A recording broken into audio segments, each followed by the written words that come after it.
दोस्तों आज का अपना टॉपिक है एपिलेप्सी। एपिलेप्सी क्या है? एपिलेप्सी बोलते हैं दौरे पड़ने को। ठीक है। एपिलेप्सी जो है मेडकैम और फार्माकोलॉजी का टॉपिक है। ठीक है। और मैं बहुत जगह ये पूछा जाता है, चाहे तुम्हारे सेशनल पेपर हो या सेमेस्टर एग्जाम हो। उसके बाद फार्मेसी तुम्हारी कंप्लीट हो जाएगी, कई इंटरव्यू में भी पूछ सकते हैं इसके बारे में। कहीं कोई कॉम्पिटेटिव एग्जाम है उसमें भी आता है इसके बारे में। तो ये इंपॉर्टेंट सा टॉपिक है, इसके बारे में थोड़ा सा देख लो। तो एपिलेप्सी क्या है? दौरे पड़ने को एपिलेप्सी बोलते हैं। अब साइंस में पढ़े तो इसके बारे में, ये एक न्यूरोलॉजिकल डिसऑर्डर है। इसमें क्या होता है, ब्रेन्स की जो इलेक्ट्रिकल एक्टिविटी है वो एबनॉर्मल हो जाती है, जिस वजह से सीजर्स आते हैं। ठीक है। हमारा जो ब्रेन है उसमें इलेक्ट्रिकल एक्टिविटी होती है, उसमें इलेक्ट्रिकल सिग्नल्स होते हैं दो टाइप के।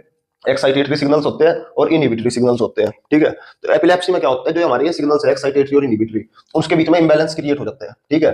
या तो एक्साइटेटरी सिग्नल्स बढ़ जाएंगे या इनहिबिटरी सिग्नल्स घट जाएंगे, ये होता है। तो इसका मेन कंक्लूजन क्या है कि एक्साइटमेंट इंक्रीज होगी। ठीक है। कैसे होगी? या तो एक्साइटेटरी सिग्नल्स बढ़ेंगे या इनहिबिटरी सिग्नल्स कम हो जाएंगे। और हमारे जो न्यूरोट्रांसमीटर्स है वो दो टाइप के होते हैं इस वाले केस में, या तो ग्लूटामेट या गाबा। जो ग्लूटामेट है वो एक्साइटेटरी सिग्नल्स होते हैं हमारे, और जो गाबा है वो इनहिबिटरी सिग्नल्स होते हैं। ठीक है। अब यहाँ पे क्या होता है, इम्बैलेंस हो जाएगा इनमें, ग्लूटामेट और गाबा में, मतलब एक्साइटमेंट और इनहिबिशन में, इनहिबिटरी सिग्नल्स में इम्बैलेंस हो जाएगा। ठीक है। जो हमारे एक्साइटेटरी सिग्नल्स है, एक्साइटेटरी एक्टिविटी है, वो क्या करती है, हमारी मसल्स को कॉन्ट्रैक्ट कराती है। और जो इनहिबिटरी एक्टिविटी है, इनहिबिटरी सिग्नल्स है हमारे, वो हमारे मसल्स को रिलैक्स करवाते हैं। ठीक है। इसके बीच में इम्बैलेंस क्रिएट हो जाता है, इस वजह से एपिलेप्सी होती है। अब आते हैं भाई कॉजेज। इसके कॉजेज क्या है? ये हो सकता है तो ब्रेन की कोई इंजरी है, ब्रेन में कोई चोट वोट लगी उससे होगा, या कोई जेनेटिक्स, बाप दादा होता तो बच्चे को भी हो सकता है। कोई इन्फेक्शन है, किसी कारण से दिमाग में, सिर में कोई इन्फेक्शन हो गया, उस वजह से हो सकता है। ट्यूमर्स, ब्रेन ट्यूमर है कोई, उस वजह से न्यूरोलॉजिकल जो ट्रांसमीटर्स है उनमें कोई डिसऑर्डर हो गया। ठीक है। उससे हो सकता है। या कोई अननोन रीजन भी हो सकता है जिसको हम नहीं प्रेडिक्ट कर सकते या जिसकी उम्मीद नहीं है। ठीक है। तो इतना समझ आ गया दोस्तों, कोजिस क्या है इसके, ये क्यों होता है, मतलब ये किस्म से इसके होने का मैकेनिज्म ये बता दिया कि इस मैकेनिज्म से ये होता है, ये इसके कोजिस है, और ये एपिलेप्सी है। अब बात आती है drugs used in epilepsy. Epilepsy में कौन सी ड्रग्स यूज करते हैं? जो ड्रग्स एपिलेप्सी में यूज होती है उसका नाम होता है एंटी एपिलेप्टिक ड्रग्स। ठीक है। नाम से पता चल रहा है एंटी। फिर है ये वर्क कैसे करती है?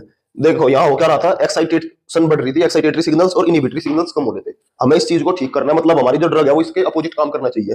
मतलब एक्साइटमेंट को हमें कम करना है और इनहिबिशन को हमें बढ़ाना है। ठीक है। तो work by either decreasing excitatory activity, देखो यहाँ एक्साइटेटरी एक्टिविटी बढ़ रही थी तो हमारी जो ड्रग है वो एक्साइटेटरी एक्टिविटी को बढ़ाएगी। यहाँ पे इनहिबिटरी एक्टिविटी जो है कम हो रही थी, हमारी जो ड्रग है वो इनहिबिटरी एक्टिविटी को बढ़ाएगी। ये हमारा मेन प्रिंसिपल है एंटी एपिलेप्टिक ड्रग के मैकेनिज्म ऑफ एक्शन का। ठीक है। इनहिबिशन को बढ़ाएंगे और एक्साइटमेंट को कम करेंगे। इसके सिम्टम्स देख लो होते क्या है एपिलेप्सी के। ब्लैंक स्टेयरिंग हो गया, जो मतलब पर्सन है जिसकी एपिलेप्सी हो रखी है वो घूरता रहेगा किसी को। ठीक है। अनकंट्रोलेबल जर्किंग हो गई, मतलब ऐसा हो सकता है बॉडी शेक करने लगेगी उसकी। ठीक है। हाथ पैर उसके कांपने लगेंगे। फिर सडन फॉलिंग और स्टिफनेस, चलते चलते आदमी गिर सकता है, खड़े खड़े गिर सकता है, बैठे बैठे गिर सकता है। ठीक है। स्टिफनेस हो सकती है बॉडी में, बॉडी अकड़ सकती है। चौथा है स्ट्रेंज सेंसेशन, मतलब अजीब गरीब उसकी सेंसेशंस होएगी, उल्टी सीधी उसे आवाजें सुनाई देगी जो एक्चुअल में है भी